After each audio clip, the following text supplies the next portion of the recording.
I am at Maxie's place. She's still asleep. I'm heading to the shop soon, but I've got a little time for 2 lessons before I go. Behind me, if you are wondering, yes, those are real.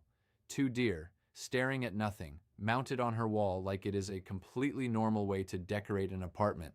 This is just how she lives. And there is a new one, a 6-foot coyote, frozen in a permanent snarl, still sitting by her front door because we have not figured out where to hang it. She bought it last night, $3,000 from a dentist hallway, mid-tantrum of joy, purely because she found it funny. The two of us loaded it into the back of her car at 2 in the morning while I was quietly bleeding money. Let me finish the story from last lesson because the number changed. I told you I was down $22,000. That was true at the worst point of the night standing on that porch. But I went back inside, like I said I would. And here is what the panic never lets you see coming. I won a couple of big hands. Nothing heroic, just discipline coming back online. I walked out of that house down $5,500. Sit with that. On the porch, my whole nervous system had marked the loss at 22,000. The real settled number was 5.5. My body overmarked the wound by 400% and then tried to bill me for the full amount in adrenaline. Lesson 2, the weight of a dollar. Now, back to the coyote. Maxie is up 11 grand on the night, and on the way out the door she spends 3 of it on a hideous stuffed predator, purely because it makes her laugh. No hesitation, no math. She did not feel the $3,000 leave her body. And watching her, cold, I finally understood something about her I had gotten wrong. Maxie does not know what money is worth. I do not mean she is stupid. She is the sharpest reed at any table. I mean she has genuinely never had to learn the weight of a dollar, because in her family money was always just there, like air, like weather. She has never once lain awake doing the math on whether she could cover something.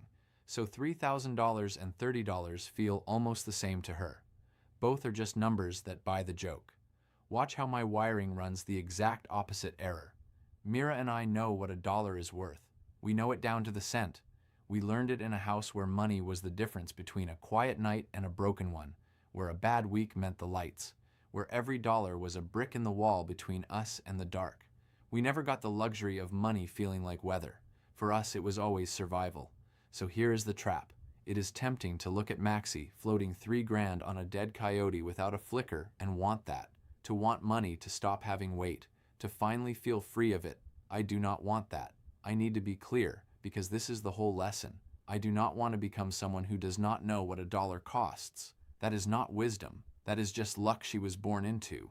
Knowing the true weight of money is the one real gift the famine gave us, and I am not handing it back. But she has something I do not, and I would be a fool not to take the one piece of it that is real. Maxie has never once confused a survivable loss with a fatal one. Because money cannot terrify her, she has never taken a bad night and marked it into a mortal wound. And that, specifically that, is the thing I need. Here is the override. Keep the knowledge, drop the terror. You are allowed to know exactly what a dollar is worth, and still refuse to let a loss you can survive feel like dying.